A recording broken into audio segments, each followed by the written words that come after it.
March 31ஆம் தேதிக்கு மேல் பழைய 500, 1000 ரூபாய் நோட்டுகள் வைத்திருக்க தடை விதிக்க முடிவு செய்திருப்பதாகவும், இதனை மீறி இந்த பழைய 500, 1000 ரூபாய் நோட்டுகளை வைத்திருப்போருக்கு 4 ஆண்டுகள் வரை சிறை தண்டனை வழங்க மத்திய அரசு முடிவு செய்திருப்பதாகவும் தகவல் வெளியாகி இருக்கிறது. இது குறித்த நேரடி தகவல்களை எமது செய்தியாளர் அரவிந்தனிடம் கேட்கலாம். அரவிந்தன், நீங்க சொல்லுங்க, இப்போ இந்த ஒரு முடிவு குறித்து மத்திய அரசு அறிவிப்பு எப்ப வெளியிட இருக்கு? இந்த விஷயம் குறித்த விரிவான தகவல்களை சொல்லுங்க அரவிந்தன். கடந்த நவம்பர் 8ஆம் தேதி மத்திய அரசானது பழைய 500 மற்றும் 1000 ரூபாய் நோட்டுகளை திரும்ப பெறுவதாக ஒரு அறிவிப்பை வெளியிட்டிருந்தது. இந்நிலையில் அதற்கான அதிகாரப்பூர்வமான சட்டம் தற்போது வரை இன்னும் வெளியிடவில்லை என்ற தகவலும் வெளியாகி இருந்தது.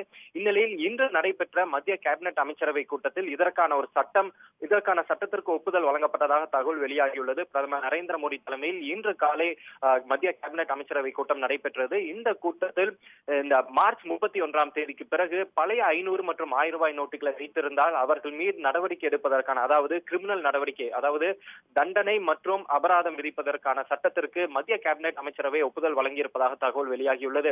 ஏனென்றால் மார்ச் 31ஆம் தேதி வரைதான் ஆர்பிஐ வங்கிகளில் இந்த பழைய 500 மற்றும் 1000 ரூபாய் நோட்டுகளை கொடுத்து மாற்றுவதற்கான காலகட்டம் மார்ச் 31ஆம் தேதியுடன் முடிவடைய உள்ளது. அதனைத் தொடர்ந்து அதற்கு பிறகு ஒரு குறிப்பிட்ட அளவுக்கு அதிகமாக இந்த பழைய 500 மற்றும் 1000 ரூபாய் நோட்டுகளை வைத்திருந்தால் அவர்களுக்கு 4 வருட சிறை தண்டனையும் அதே போல அபராதமும் விதிப்பதற்கான சட்டத்திற்கு மத்திய கேபினெட் அமைச்சரவை ஒப்புதல் வழங்கியுள்ளது.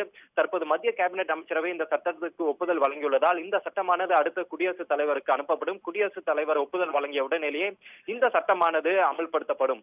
தற்போதைய நிலையில் இந்த சட்டத்திற்கு மத்திய கேபினெட் அமைச்சரவை இன்று ஒப்புதல் வழங்கியுள்ளது. அரவிந்தன், தற்போது வரை இந்த பழைய 500, 1000 ரூபாய் நோட்டுகளை வைத்திருப்பவர்கள் எங்கு சென்று மாற்றிக்கொள்ள முடியும்? இந்த பழைய 500, 1000 ரூபாய் நோட்டுகளை மாற்றுவதற்கான இந்த அளவு எவ்வளவு நிர்ணயிக்கப்பட்டிருக்கிறது? இது குறித்த தகவல்களை சொல்லுங்க அரவிந்த். ஒன்று மிக தெளிவாக இன்றைய சட்டத்திலிருந்து நம்மால் தெரிந்து கொள்ள முடிகிறது. என்னவென்றால் மார்ச் 31ஆம் தேதிக்கு பிறகு மத்திய அரசு மேலும் கால கட்டத்தை நீடிக்காது என்பதை இன்றைய அவசர சட்டம் மிகவும் தெளிவாக உணர்த்துகிறது. அதாவது டிசம்பர் 31ஆம் தேதி வரை அனைத்து வங்கிகளுக்குமே சென்று பழைய 500 மற்றும் 1000 ரூபாய் நோட்டுகளை மாற்றிக்கொள்ளலாம். ஆனால் அதனை தொடர்ந்து மேலும் யாராவது கையில் பழைய 500 மற்றும் 1000 ரூபாய் நோட்டுகள் இருந்தால் அவர்கள் ஆர்பிஐ வங்கிக்கு, அதாவது ரீஜனல் ஆர்பிஐ வங்கி எனப்படும் அந்தந்த இடங்களில் உள்ள ஆர்பிஐ வங்கிக்கே நேரடியாக சென்று அதற்கான உரிய காரணத்தை தெரிவித்து பழைய 500 மற்றும் 1000 ரூபாய் நோட்டுகளை மார்ச் 31ஆம் தேதி வரை மாற்றிக்கொள்ளலாம்.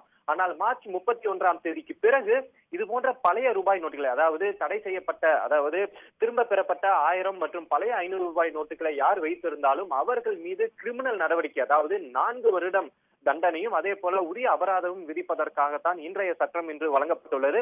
தற்போதைய நிலையில் டிசம்பர் 31ஆம் தேதி வரை எந்த வங்கிகளுக்குமே சென்று அந்த பணத்தை மாற்றிக்கொள்ளலாம். ஆர்பிஐ வங்கியை பொறுத்தவரை மார்ச் 31ஆம் தேதி வரை சென்று மாற்றிக்கொள்ளலாம். ஆனால் இன்றைய சட்டம், நான் முன்பே சொன்னது போல, இன்றைய அவசர சட்டத்திற்கு மத்திய அரசு ஒப்புதல் வழங்கியுள்ளதன் மூலம் மார்ச் 31ஆம் தேதிக்கு பிறகு இந்த கால அவகாசம் நீடிக்கப்படாது என்று மிக தெளிவாக தெரிகிறது. அரவிந்தன், இதுவரைக்கும் பழைய 500, 1000 ரூபாய் நோட்டுகளை 10,000 ரூபாய் வரைக்கும் ஆர்பிஐல கொடுத்து மாற்றிக்கொள்ளலாம் அப்படிங்கிற ஒரு விதிமுறை இருந்தது.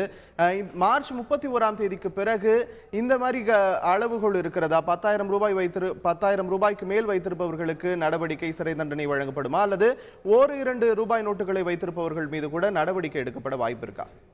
அதற்கான எவ்வளவு அளவான பணத்தை கையில் வைத்திருக்கலாம், பழைய ரூபாய் நோட்டுகள் எதை வைத்திருந்தாலும், தடை செய்யப்பட்ட எந்த ரூபாய் நோட்டுகளை வைத்திருந்தாலும் அவர்கள் மீது கிரிமினல் நடவடிக்கை பாயுமா என்பது இன்னும் தெளிவாகவில்லை. ஏனென்றால் அந்த சட்டம் முழுவதுமாக வெளியானால் தான் அதற்குரிய சில அந்த சட்டக்கூறுகள் நம்மால் தெரிந்து கொள்ள முடியும். தற்போதைய நிலையில் அந்த பணத்தை மாற்றிக்கொள்வதற்கான அந்த அளவுகோல் இருக்கிறது, அதாவது 10,000 ரூபாய் வரை என்ற அளவுகோல் இருக்கிறது. ஆனால் பணத்தை அப்படியே எடுத்துக்கொண்டு போய் வங்கிகளில் டிசம்பர் 31ஆம் தேதி வரை டெபாசிட் செய்வதற்கான அந்த அளவுகோல் தற்போது நீக்கப்பட்டுள்ளது. எனவே மார்ச் 31ஆம் தேதிக்கு பிறகு எத்தனை ரூபாய் பழைய தடை செய்யப்பட்ட எந்த ரூபாய் நோட்டுகளை வைத்திருந்தாலும் அவர்கள் மீது ஒரு கிரிமினல் நடவடிக்கை எடுப்பதற்கு தான் இந்த சட்டம், அவசர சட்டம் நிறைவேற்றப்பட்டு ஒப்புதல் வழங்கப்பட்டுள்ளதாக தெரிகிறது.